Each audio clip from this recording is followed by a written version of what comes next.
Hello and welcome to Your Story Stinks.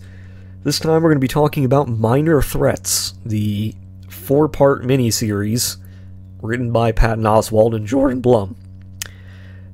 Now, I originally sat down and wrote a script for this episode, and I realized during the course of writing that script that I was being way harsher than I wanted to be. I was being way harsher than it deserved, because Minor Threats is not bad. It's not good. It's not bad, though. And I think part of the reason I was so harsh on it was because I was putting a bit too much of my own expectations into how I received it. I think that during the course of reading it, I don't want to say hopes, but that's kind of what it was. As I was reading it, I thought it was going somewhere, and then it didn't go to that place, and I was disappointed. And rather than, observe it calmly and rationally, I sort of lashed out when I was writing the script, and I realized I was being overly harsh. So I sat down, I scrapped that, and I came back, and I thought about it a bit more, and I wanted to think about why it bothered me so much. And so this will be sort of my deconstruction of why it bothers me so much. Because it's not, again, like I said, it's not bad and it's not good. It's mediocre. It is, in fact, the most mediocre thing. And it's really disappointing. In fact, it might be the most disappointing thing that I've read in quite some time. And let me just start out by giving you the brief overview. We are dealing with a completely new universe of superheroes, and they are, dealing with a completely different, set of heroes and villains. Our main characters are all minor threats, as the title, says. They are all D-list supervillains, guys who are nowhere near the top. They are weirdos, and they don't fit in. This series takes a lot of inspiration from late 80s comics, specifically the early days of things like Suicide Squad, Secret Six, things like that. Things where you're grabbing characters who don't normally get attention and you make it a character study. And that can work. That can work really well. I think the problem with this, as I'll get into, is it doesn't do anything with this setup. Because the setup, the thing that gets the plot moving, forward is you have these characters who, for various reasons, don't fit in. You have this character who is a legacy character who's, was a child supervillain along with her mother and can't live up to her mother's name. You have this other person who is like a doc for supervillains who has to, treat supervillains even though one of them killed her father. You have, this old guy who's from the Golden Age who really doesn't fit in anymore. You have this guy who is basically a joke, but thinks of himself as being, the big bad guy, basically, even though he's not. You got all these characters, and they're all anachronisms. None of them fit in, none of them can be taken seriously, none of them, fit into this world. And this world is very clearly meant to be like an Iron Age or Bronze Age comic world.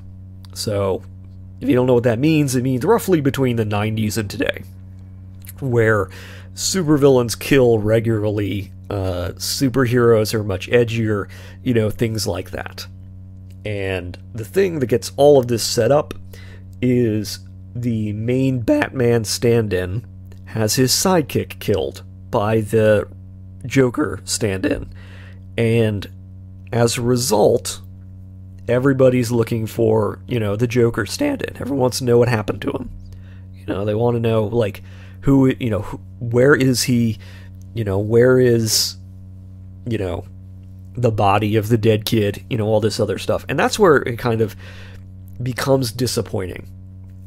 Because what this series really is, if you boil it down, is it's the death of Jason Todd as written from the perspective of, like, the Calendar Man. Like, if you were writing the death of Jason Todd, and you were like, rather than focus on Batman or the Joker, we're going to focus on, like, a bunch of D-list supervillains who are, like, only vaguely attached to the main plot. Like, if that was your story. And that's really the problem with it. That's where the problems begin and end. Because the death of Jason Todd has already been written. The death of Jason Todd has been rewritten several times.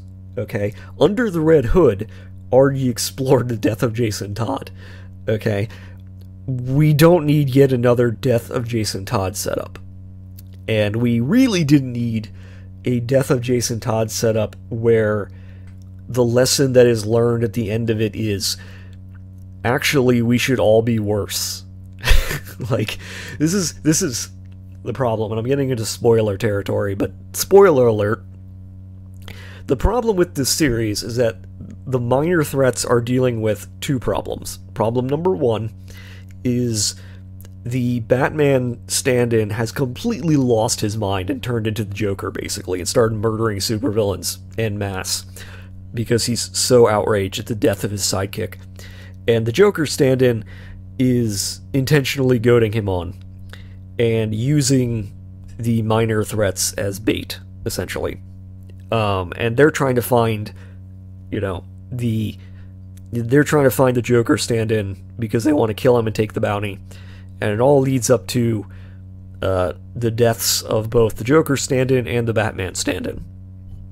Both of them die in the course of the final fight. And then the next thing that they do is immediately start trying to become better, more powerful supervillains by being just as ruthless and bloodthirsty as the people that they were trying not to be before. Which is not a good, that's not a good endpoint for this series. Okay? Yeah, I know they're supervillains, but the problem is that everything leading up to the endpoint makes you think that they're trying to, comment on this state of supervillainy.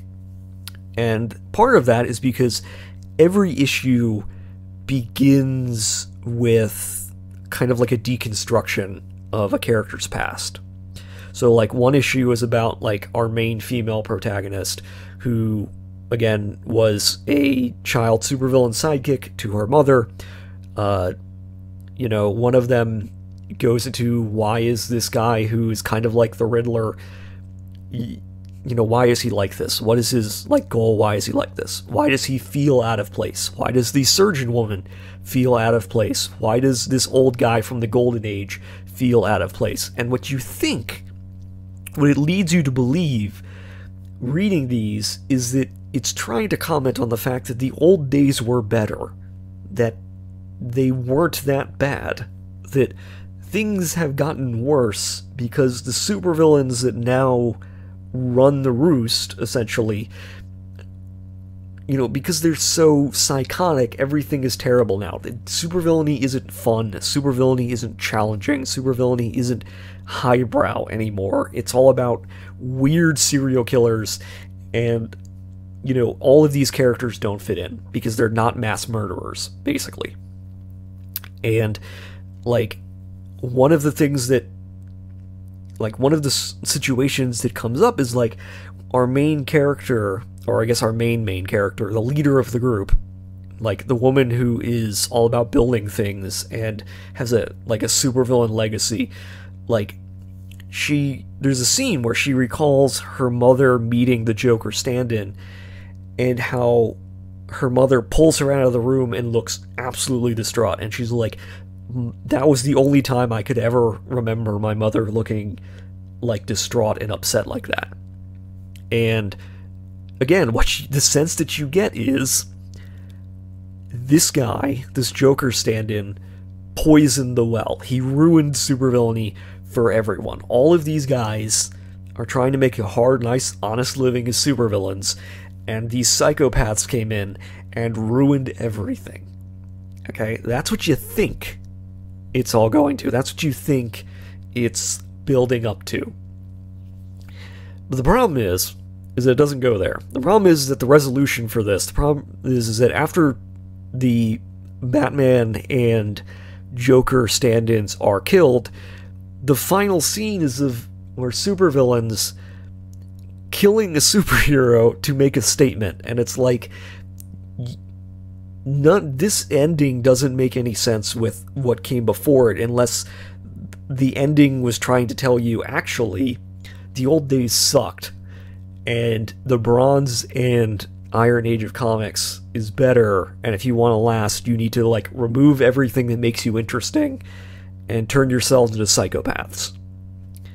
Like, that's what it feels like the ending is, and that's why it pissed me off so much. Because as I was reading it, I was kind of getting into it, where I was like, okay, you have a bunch of, like, Silver Age / Golden Age villains, or the descendants of those villains, trying to get on in a Bronze Age or Iron Age world. None of them fit in their old ways. Their adherence to the code, as it's brought up, puts them a step behind everyone else. By the way, they bring up this code without describing it over and over again. This kind of like supervillain code.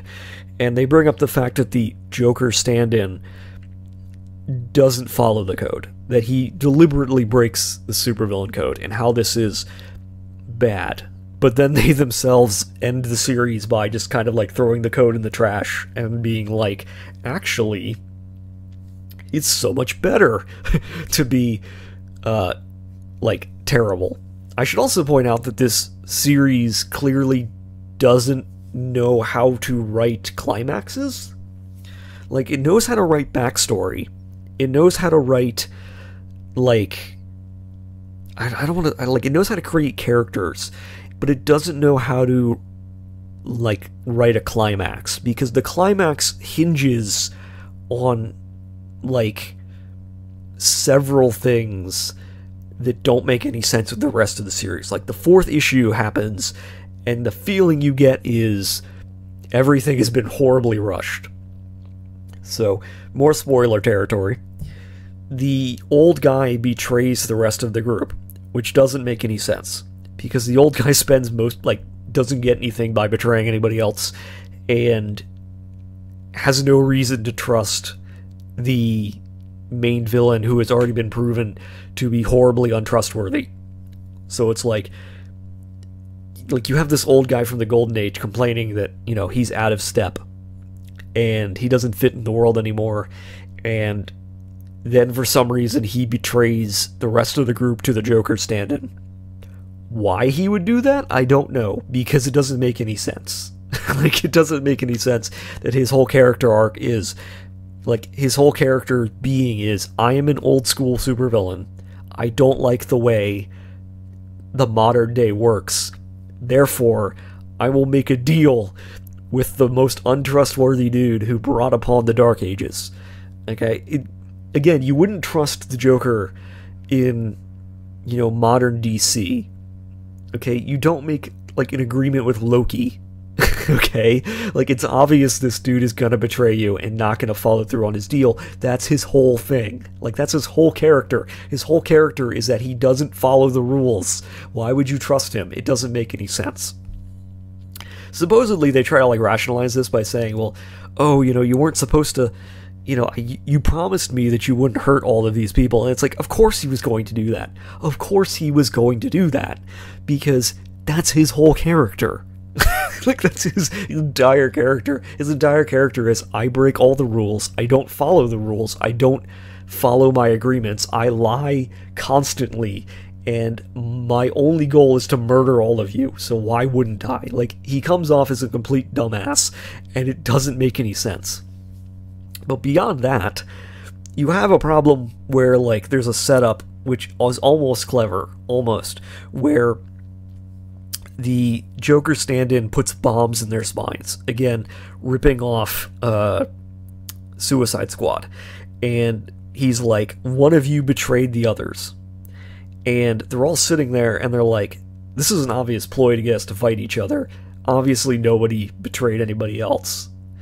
And that would have been clever. Like, that would have been a really clever twist on this setup, because the normal way this happens is, like, the bad guy gets everybody into a room, and he's like, one of you betrayed the others, and then they immediately turn on each other for no reason.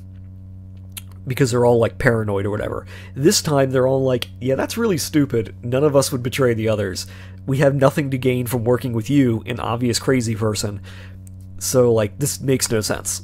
Like, that would have been a good twist. But then again, one of them did betray the others, and they immediately start fighting each other. So again, this all, like, the thing that was clever fails. Like, they can't just do the clever thing. They have to do the trope, and so it just, like, fails immediately.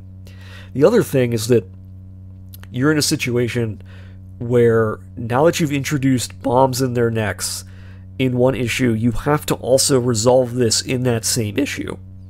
So how do you resolve the fact that there are now bombs in their, in their necks that are going to explode and kill them all? Apparently, this is solved by our protagonist, our main, like, craftsman character, who I think is called the Puzzler. Like, she makes nano soldiers somehow. It's not explained how. It's explained in one panel how apparently she created nano army men, like green army men, except they're nano-sized, to disarm the bombs in their necks. When? How? Not explained. She just did it. And that's how they solve this plot point. Again, it comes out of nowhere. And it's because at no point has she ever been shown to be able to do this. Like, they say, oh, she can think about what she wants to create, and then she can just make things. Like, she doesn't need to know how. She just needs to think about what she wants, and then she just knows how to make things. Okay, that's a reasonable power. Okay? You have a setup here. Because the way she uses it in past, she's like, I need to make a receiver or a telecommunications device, that's better than a cell phone that can, like, spy on people. So she can. I need to create, like, a unicorn that's robotic and shoots flames. She can do that. She has this ability where if she thinks, I need to make this, she will just know how to make it. Okay. But there's shown to be a limit on this power, because ostensibly you would not need to be a supervillain with this power. Because at this point you can just make gold. Okay? Like, oh, I need to make a device that makes, like, gold that I can now, like, cash in for money. I need a device that prints money. You could do that. There's no reason why she couldn't. And so obviously you put a limit on this power where it has to be limited in some way to, like, toys, apparently. And normally you would do this by saying, okay, it's a psychological issue. That's how like, most comics get around this kind of issue, where it's like, wait a minute, why is, like, the Riddler, who is a genius, like, why is he only doing puzzles? Like, why would he do that? And it's because he has a psychological obsession with puzzles. Okay, that's how you write that off. You need, like, a throwaway reason for why this is the case. Why as a supervillain did you make this your motif? In her case, it makes some sense because her mother used her as a sidekick. Okay. But the problem is that at no point has she shown that this power extends to things like nanomachines. And even if she knew how to make nanomachines, you still have to explain where she got the material to do this, because it's not magic. Okay, her powers are not magic. This is the thing I have to harp on. Her powers are very specifically explained as she needs to know if she wants to make something, she knows how to make it. Which means that, like, if she needs, like, I need to know how to make a car. So she would, in her head, see the schematics and the materials that she would need and the process that she would need to go through in order to make the car. But she would still have to do all the forging and all of, like, this, like, she would have to put the car together herself. Okay, does that make sense? Where she's not, like, magically turning things into other things. Okay? And so the idea that she just suddenly, as needed, whipped up during a fight scene nanomachines to disarm bombs is ludicrous within the span of the universe that we are talking. Okay? Because this, again, does not make them a minor threat at all. This in fact makes her a very big threat if you can just conjure, essentially, nanomachines that can do anything. Okay? This puts you on, like, par with major supervillains. Okay, that's a major supervillain plot right there, is nanomachines infected somebody and is killing them. That is an A-list supervillain, you know? That's not a D-list supervillain anymore. I think the other problem is that, like, it's not that she's a bad character, it's just that, like, she's the Deus Ex Machina character, where they needed a way to, like, wrap up the plot, and so they didn't have a way, they just couldn't think of a way to wrap the plot up, and so they were like, okay, have her make nano army men, I guess. But like I said, the main, like, creative aspect, the main storytelling is just mediocre. Like, the characters are at least interesting. They're not bad design-wise. I mean, nothing is wrong with any of them, which I think is good. But the problem is, again, as I said in the beginning, this is just the death of Jason Todd told from the perspective of Calendar Man. Basically. Like, we are dealing with a situation where you are retreading familiar ground. And so I'm going, okay, why did this series get made? What is the point the series is trying to, like, get to? You know? What is the series trying to say? Why did this series get made? Is it just a series where Patton Oswalt and Jordan Blum wanted to make a bunch of their, like, OCs in a comic, and they were like, yeah, totally, we'll let you do that, and then they did? Like, is that what this series is? Like, they were like, yeah, we want to write a comic about our OCs, and they're like, okay, go ahead. Like, if that's the case, that makes perfect sense. But the problem is that, like, I don't know, I was expecting more from this setup. Okay? Like, I was expecting more because it seemed heartfelt, almost. Most comics today seem cold and sterile and unfeeling, almost. Like, they're written by people who do not care about it and are edited by people who do not care about it. Okay? Like, they do not care about the characters they're writing. They are writing these characters because the characters need to be written and content must flow. And so they're just creating content for the sake of creating content.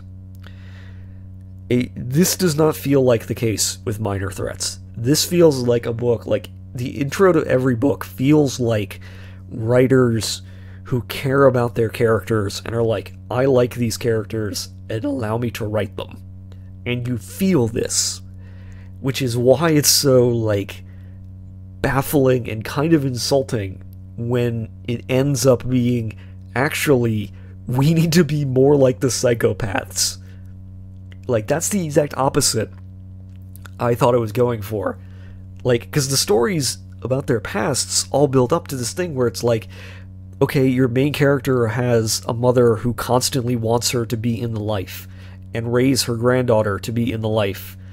You know, you have this guy who wants to be, you know, the main Batman stand-in, this, you know, number one foe. You have this guy who is looking for revenge because his, you know, the guy he loved died. You have this woman who's trying to navigate, you know, being a crime doc and also, you know, dealing with feelings that she wasn't going to be her father. She wasn't going to be, like, a guy who treated a bad guy and then got killed for it. You know, you have this guy who feels like he's out of place and doesn't know where he lives because he's too old. He's in, like, his 60s now. He's too old to be, like, a supervillain anymore. And you're like, you get the feeling that what they're trying to say is the old days were better. The Silver Age was a better time than the modern age of comics. The age when you could have teenage sidekicks and nobody cared. The age when, you know, it wasn't all murder. That there was, I mean, to paraphrase The Dark Knight, a better class of criminal. You know? Like, that's the vibe you're getting. That's the vibe the comic gives off. That, you know, they're gonna give the city a better class of criminal. That's what you think. And then it ends up with them going, actually, actually, we're going to be the exact same. The better class of criminal is the guy we just killed. Which, again, makes no sense. Imagine if in The Dark Knight, the Joker was like, I'm going to give, this world a better class of criminal, and then turned into a mob boss, like all the others. Just became another mob boss. Like, that's how this series works, thematically, like, in terms of storytelling. It's like, you're going to be, like, you think it's going to be like, the code is important, the code is what separates supervillains from villains. Like, we need to go back to the code, and we need to adhere to the code. But then it's like, no, actually, we need to, like, jettison the past and become psychopaths. Like, this is... it's very frustrating. It's very disappointing. That's why I think it's the most disappointing comic that I've read this year. And I hope there's no more disappointing ones than this. But then again, I don't have very high hopes for comics anymore. After Justice League Incarnate, man, I don't have any more hopes for comics in general. And so reading this one, I was like, man, maybe these guys get it. Maybe these guys understand. Because reading up to it, I'm like, oh man, where's this going? Maybe they're trying to be like, yeah, we need to go back to the past. Maybe we need to go back to the Golden and Silver Age, where we had a code that we were actually like supervillains. You think that they're gonna like... I think that's why I felt like they were gonna go back to like the Megamind formulation about supervillains. Okay, and for those of you who haven't seen Megamind, 1, go watch it. But 2, the thing in Megamind is that they have 3 very different characters. You have the obvious superhero, you have a supervillain, and then you have a guy who wants to be a supervillain, but doesn't care about the aesthetics, and doesn't care about, like, what it means to be a supervillain. He's just a bad person. Okay? And so that's the whole thing about, like that's the whole thing about Megamind, is that there's a difference between a supervillain and a villain. These are not the same thing. And Megamind's whole formulation is that what makes a supervillain is presentation. And I don't think that's exactly right, but it's a decent enough answer. In my opinion, the thing that makes a supervillain is the adherence to aesthetic. The adherence to... I mean, in this comic they would call it the code, but in general, you might call it the laws of supervillainy, where what is the purpose of being a supervillain? Okay? Because there's really no reason that any of these guys need to dress up in costume and be supervillains to do bad things.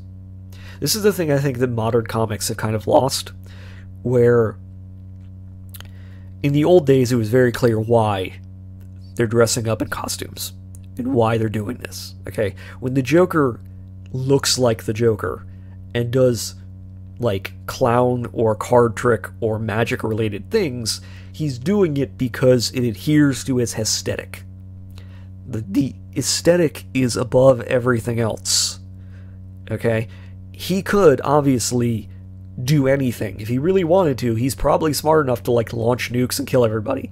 He's smart enough to, probably formulate something that would just kill everybody. He doesn't need to wear the costume. He doesn't need to, adhere to this persona. He doesn't need to do any of these things. Why does he? And in the Bronze Age of comics, they just kind of went, well, they don't, I guess. And so you end up with things like The Killing Joke. You end up with things like The Punisher, where it's like, I guess a hero is just a person who, like, they distill down what makes a hero into, well, he kills the bad guy, right? So he's got to be the hero. This guy kills innocent people, so he must be the villain. Like, that's their only formulation on what makes a supervillain. And so, like, you just end up with guys killing people, and it's boring. And so, like, this, this 4-issue miniseries, in fact, brings attention to this.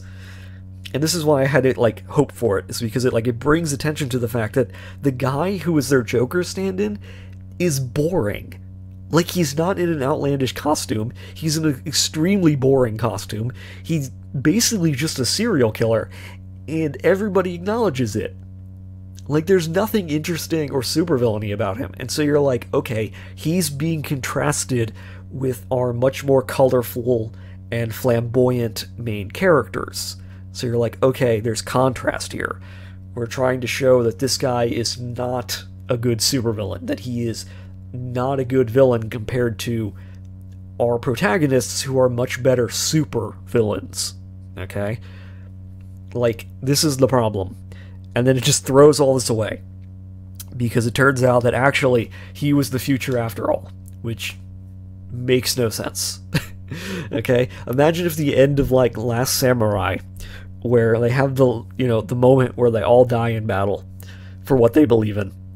And then our protagonist is like, actually, yes, they were stupid, and they shouldn't have all died, and actually, I'm gonna join your side now, and I'm gonna go hunt down people who use swords. Like, imagine if that was your ending. Okay, that's how they do the ending in this series. Okay, this mini-series ends like that.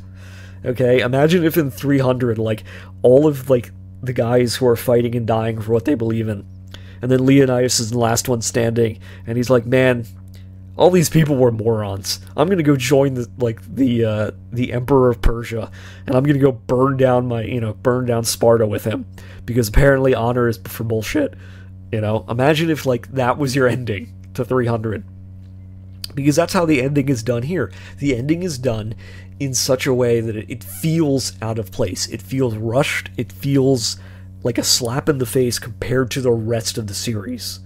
It feels like, I don't know, it was like either, there's one of two things going on here. Either A, the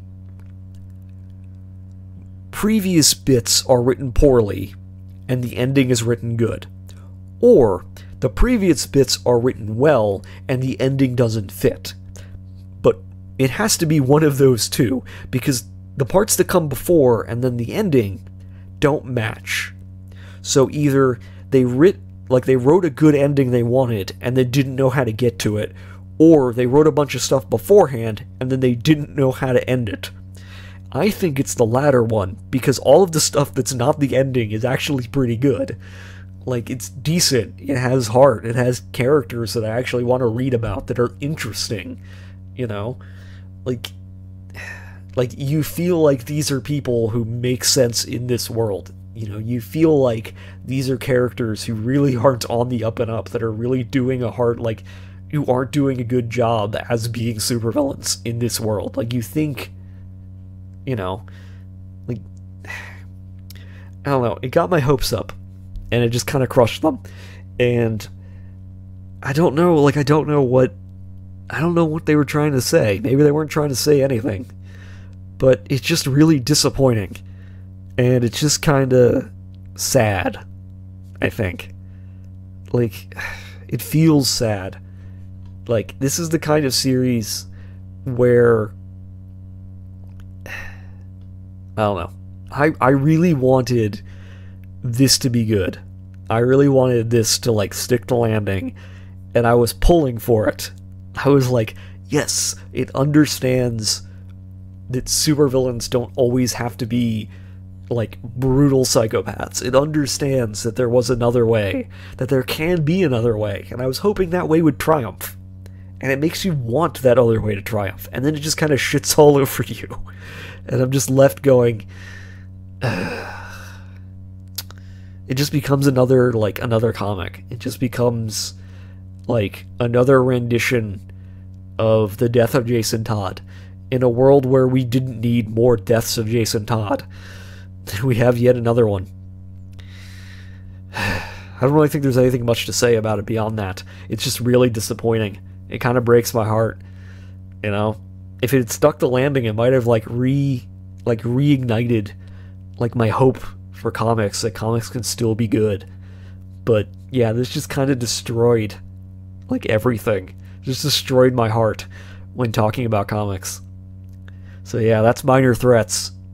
It's really good for like 3 issues, and then like half of the last issue, and then it just falls apart. I'm glad it was written, but it's just really disappointing, man. Anyway, that's it for Minor Threats. I don't know what I'm going to cover next time. Hopefully it's soon. See y'all later.